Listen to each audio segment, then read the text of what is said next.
मन चंगा तो कटौती में गंगा। लेकिन कहा क्यों?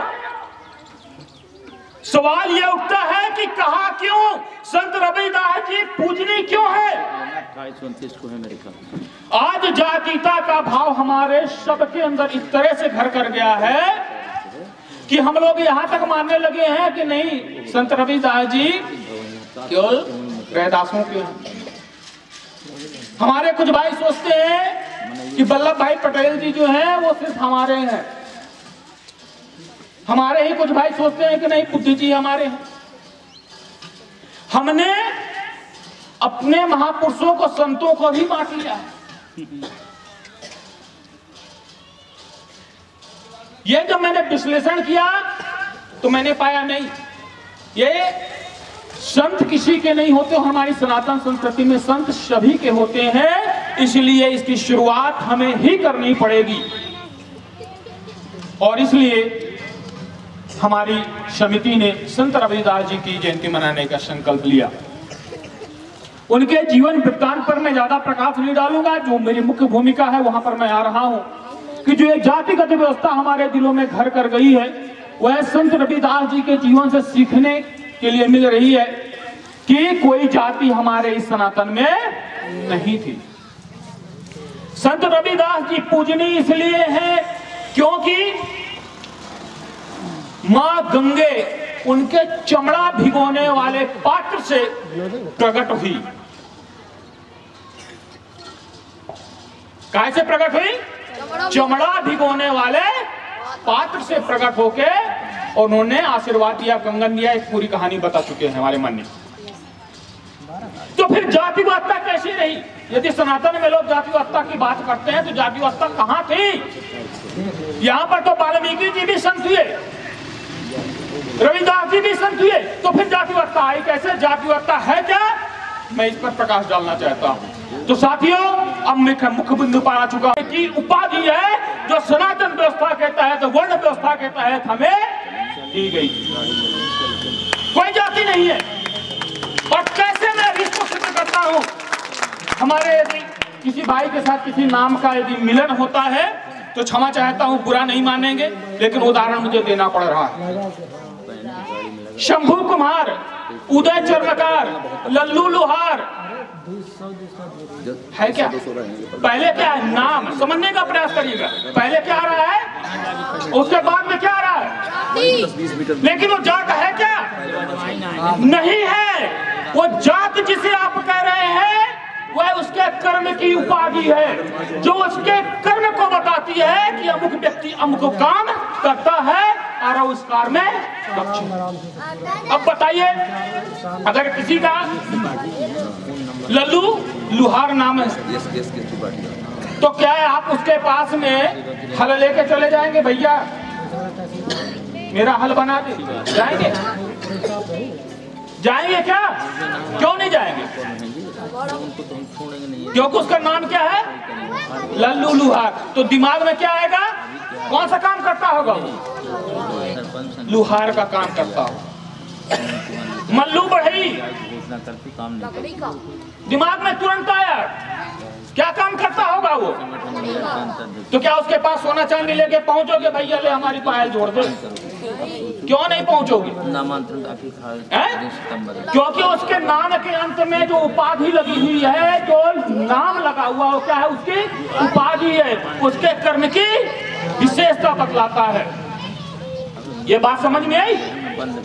यदि हम इसी को आज आधुनिक भाषा में देखें तो क्या हो रहा है? जैसे लिखा हुआ है डॉक्टर अवधिया जी, तो उनके पास हम पहुंच जाएंगे कि डॉक्टर साहब चला हमारा पेशी करवा दे। क्या लगा हुआ उनके नाम के आगे? तो डॉक्टर जो लगा हुआ है उनके कर्म की क्या बता रहा है? विशेषता बता रहा है, उसकी उपाधि है। एडवोकेट आरके कुशवाहा, तो मेरे पास पहुंचोगे कि वकील साहब सूजी लगा दे? पहुंचोगे क्या? अब पहुंचोगे तो लगा दूंगा मैं। क्यों नहीं लगाऊंगा? क्योंकि मेरा कर्म क्या है? एडवोकेट। इंजीनियर संतोष, अब इंजीनियर साहब हैं तो उनके पास में काहे के लिए पहुंचा? काम क्या है? तो फर्क साथियों सिर्फ इतना है कि वर्तमान में जो उपाधियां दी जाती हैं वो नाम के पहले लगाई जाती हैं, और उस समय जो उपाधियां दी जाती थी वो नाम के अंत में लगाई जाती। तो क्या जाति है इसमें? तो फिर जाति आई कहां से? तो जाति पर हमें गर्व करना चाहिए, क्योंकि जाति हमारे कार्य की विशिष्टता है जो हमें उस कार्य में दक्ष बनाती है।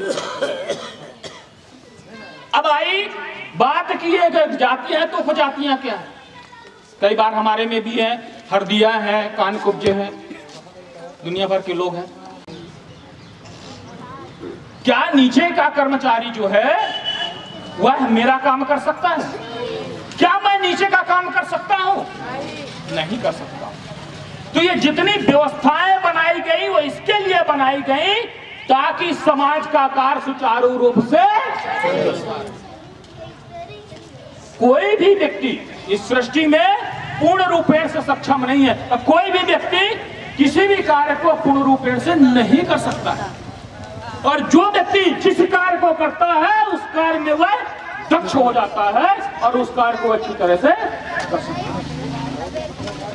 आज कार्य की विविधताएं इतनी सारी थी कि उस टाइम में जो भी मूर्तियां बनी, जो भी मंदिर बने, आज एक व्यक्ति नहीं बना सकता, उसका एक टंकण नहीं कर सकता। अरे हमारे मिस्त्री लोग, ऐसे अपमान मत महसूस करिएगा, मेरा क्षमा चाहूंगा कि हमारे मिस्त्री लोग ऐसे हैं कि सीधी दीवारें नहीं जोड़ पाते, और बोलते लगता था उसमें वह क्या था, दक्ष। अब ऐसा थोड़ी ना होता है कि मेरे पैर का फोड़ा का इलाज करने वाला, मेरे फोड़े का ऑपरेशन करने वाला बोले ऑपरेशन तो ऑपरेशन हो, तो बोला दिल का भी ऑपरेशन ही कर देगा। कर सकता है क्या? तो कौन करेगा? जो दिल के ऑपरेशन में। तो यही कारण है कि जब हम कार्य की विशिष्टता में जब जाते हैं तो हम अपने आप को क्या पाते हैं, दक्ष पाते हैं, और उस दक्षता के कारण ही हमारे समाज का विकास होता है। और समस्या यहाँ पर यह हो चुकी है कि हम अपने कार्य को, जो मूल कार्य है, वो इसका अनुगत कार्य है, हम उसको छोड़ चुके हैं, हमको शर्म महसूस होती है। और उसका परिणाम क्या होता है कि आज हम स्वयं के कार्य के लिए दूसरों के सामने घुटने टेक रहे हैं, हम अपने आप को परिपूर्ण मान रहे हैं। और अगर यही स्थिति रही तो आने वाले समय में हमारा पतन बिल्कुल निश्चित है। तो साथियों, यदि इस बात से आप सहमत हैं और समझ में आया होगा कि वास्तव में जातिवाद हमारे लिए अभिशाप नहीं वरदान है, और हमें अपने मूल कार्यों को पकड़ के रखना है। जो राजनीतिक बुद्धिजीवी अपनी राजनीतिक रोटी सेकने के लिए हमारे बीच में गलत संदेश देते हैं, हमें जिसके भुजाओं में ताकत होती है वह कौन कहलाता है? क्षत्रिय कहलाता है। इसलिए उसकी उपमा किससे दी गई? और अंतिम जो चरण आता है जिसे हम लोग शूद्र कहते हैं, शूद्र कोई नहीं, शूद्र का मतलब होता है जो सेवक, शारीरिक श्रम करने वाला, अपनी सेवा से दूसरों को संतुष्ट करने वाला हर व्यक्ति क्या कहलाता है? वह इसीलिए वो दिखाते हैं। कोई चारों वर्णों में कोई अभिशाप नहीं, और सब चाहे शूद्र हो, चाहे ब्राह्मण हो, चाहे क्षत्रिय हो, वर्ण व्यवस्था के तहत हम एक दूसरे में जा सकते हैं, और उन्हीं का एक तो जीता जाता है। यदि हम यहाँ पर जयंती मना रहे हैं तो आपके सामने है महाप्रभु, ये जन्मे किसने? आज की भाषा में कहें तो शुद्ध यही है ना, SC OBC जो भी इन्होंने उपमा दे दी, लेकिन क्या वो रहे?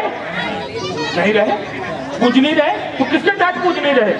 हमारी सनातन व्यवस्था के तहत को पूजनी वंदनी हुए। वाल्मीकि जी भी कैसे बंदनी हुए? ऐसे ही तो बंदनी हुई, कर्म प्रधान। तो कभी आज के बाद ये मत सोचना कि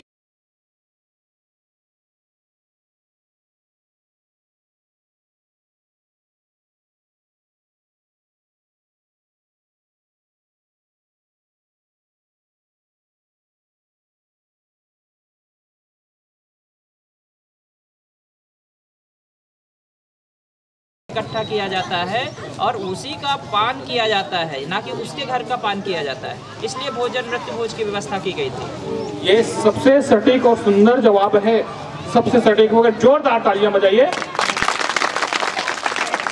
जिसके घर में मृत्यु भोज आएगी तो उसके घर के भोज का आपको पान नहीं करना है, आप अपने द्वारा ले जाओ। जो आप लेके जाते हैं ना उसका पान करना होता है। इसलिए मैं कहा था, पहले भी हमने को बताया है। चलिए, और कोई जवाब देना चाहेगा? वो तो चलो हम टीम के मेंबर हैं, और कोई दूसरा देगा? और कोई जवाब देना चाहेगा? मृत्यु भोज से संबंधित और किसी को हम 5 तक गिनती गिन रहे हैं। कोई यदि नहीं आता तो हम नेक्स्ट प्रश्न की ओर चलेंगे। 1 2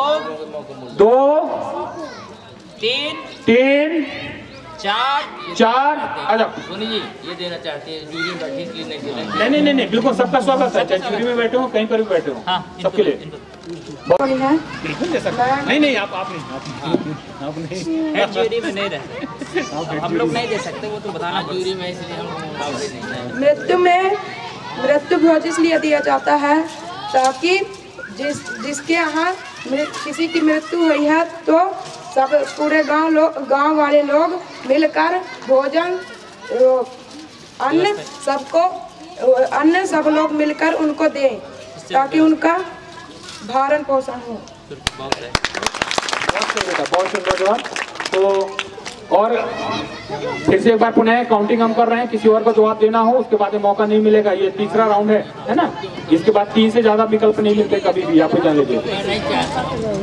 हाँ, दिन तक नहीं चलेगा, इसको हमें मूल रूप में लाना पड़ेगा क्योंकि उसके दुख दर्द हम सबको समझना पड़ेगा। खुद सोचिए यदि आपके घर में कोई ऐसा घटना घटती है तो आप कितने असहाय हो जाते हैं, आपकी पीड़ा आपसे ज्यादा कोई नहीं समझ सकता।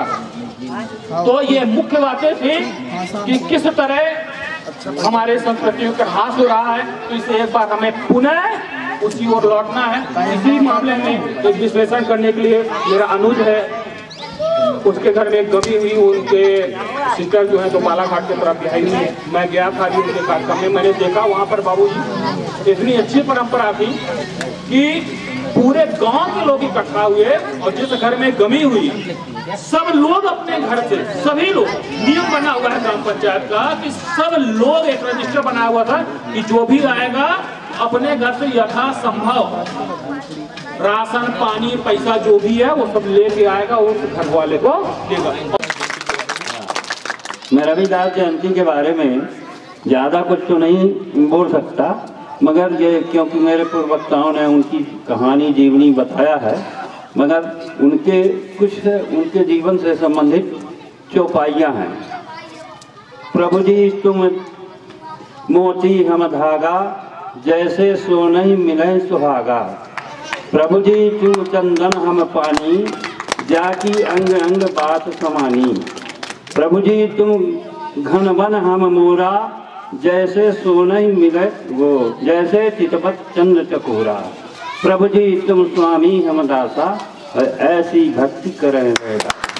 धन्यवाद दादा, आपके चरणों में प्रणाम। और 1 मिनट अभी